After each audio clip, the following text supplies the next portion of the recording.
In the world of modern literature, there is no tale as mysterious as the disappearance of author J.D. Salinger. In 1951, he would publish his most seminal work, that being the novel The Catcher in the Rye. The novel connected with an entire generation, and still manages to connect with readers today, with audiences relating to the themes of alienation and rebellion through the novel's titular protagonist, Holden Caulfield. The universal response from young readers may have been a bit too much for Salinger to handle, as during the early 60s, Salinger would mostly go into hiding, being completely hidden from the public eye until his death in 2010. In many ways, you can compare the disappearance of Salinger to that of a Japanese video game developer named Kikiyama. On July 26, 2004, a user on the Japanese imageboard 2chan would post a link to the first version of his new game, titled Yume Nikki. On his website, Kikiyama described the game as possessing a dark atmosphere. This game allows you to explore the world inside a dream. Thus its setting, there is no particular story or purpose. It is simply an exploring game. Kikiyama's website provided a free download link for the game, the basic controls, and an update log to catalog the upcoming changes to the game. The game was famously made with RPG Maker 2003, a program that allowed developers to easily make a classic JRPG game, in line from those that were released in the 80s and 90s.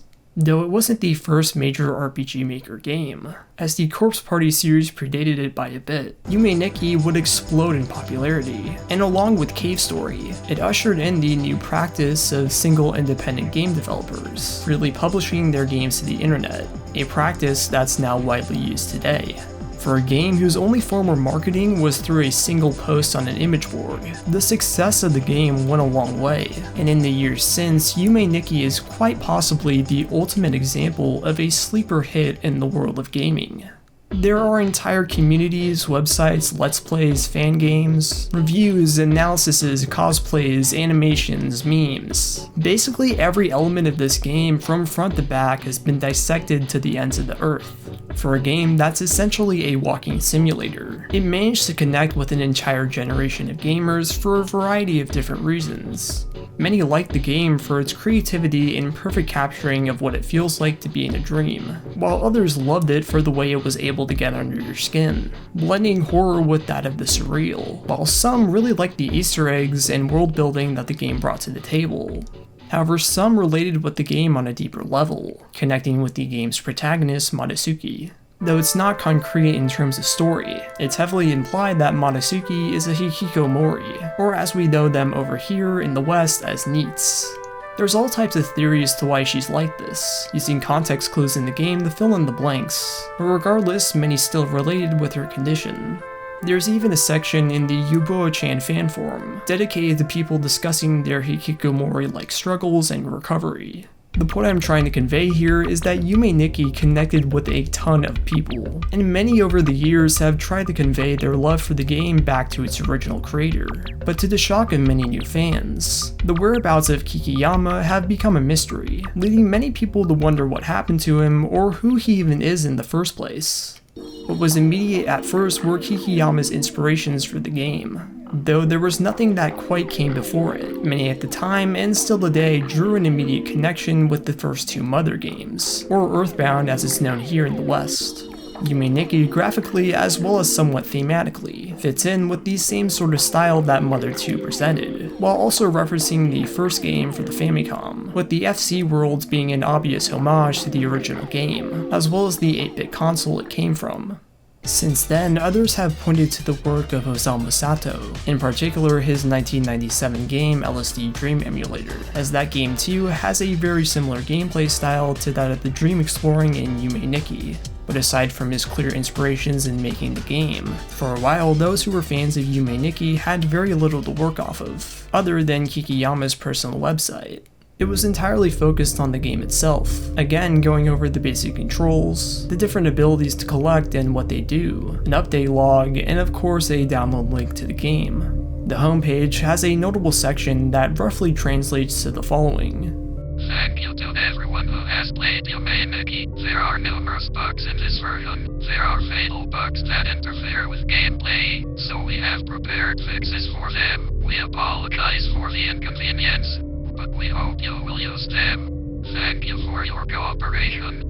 The use of the pronoun we implies that Kikiyama doesn't refer to a single person. Either that, or it's to hide the gender of who Kikiyama is.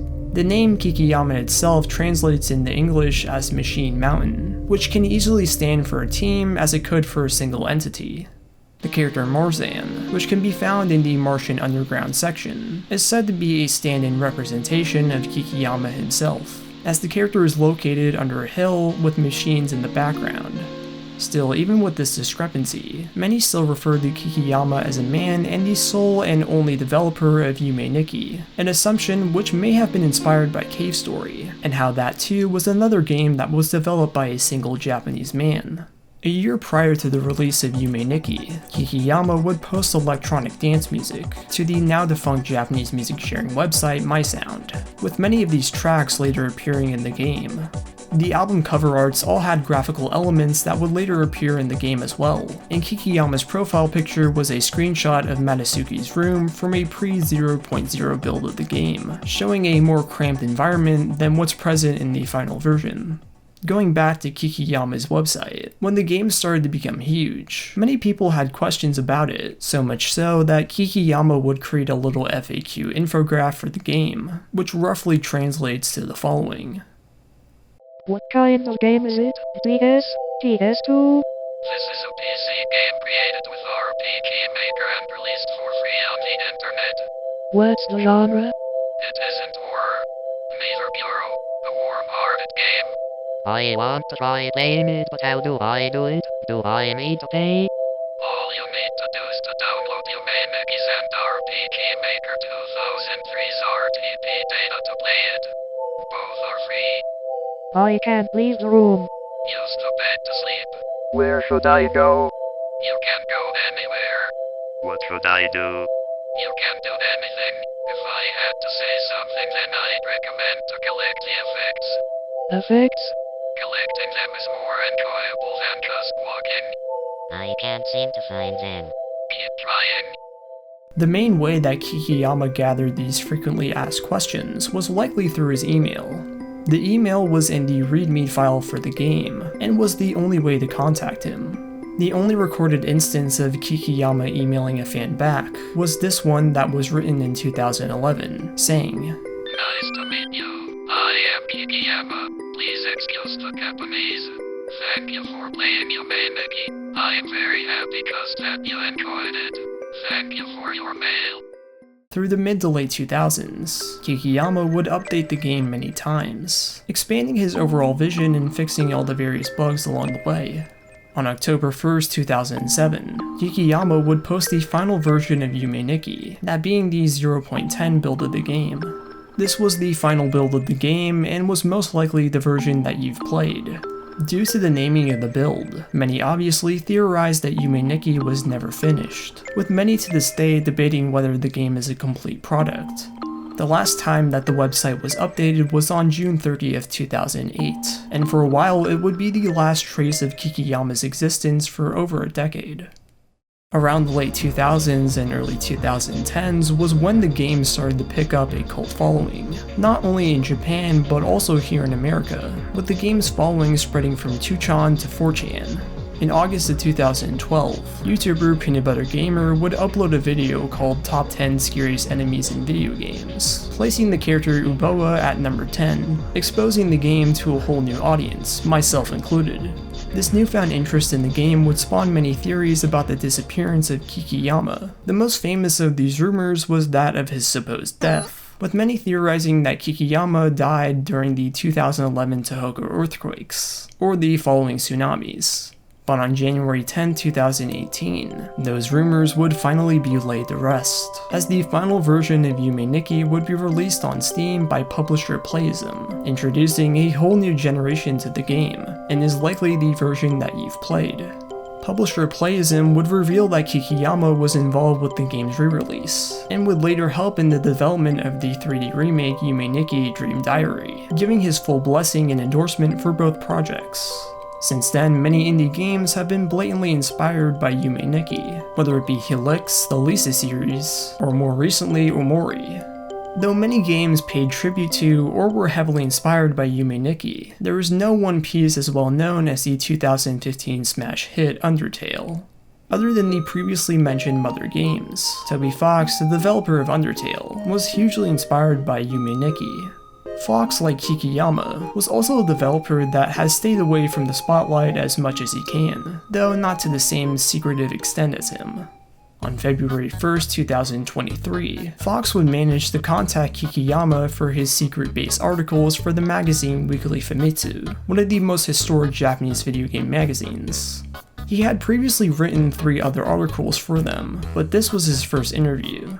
In the teaser for the interview, Fox accidentally referred to Kikiyama as a he, confirming the once theorized assumption of his identity, while in the actual interview, Fox refers to them with they pronouns, mostly to keep in line with the mystery of his persona.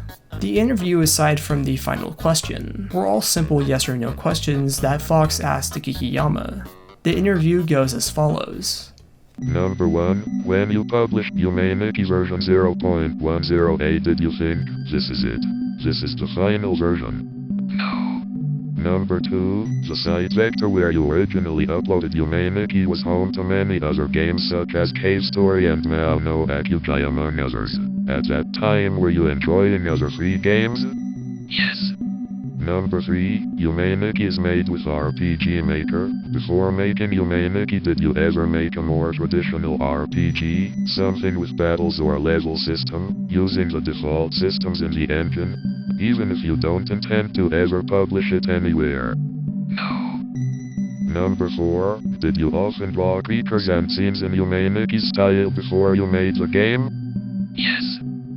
Number 5, as a kid, was there a time when you tried to draw things like cute girls in a more traditional manga style? Yes.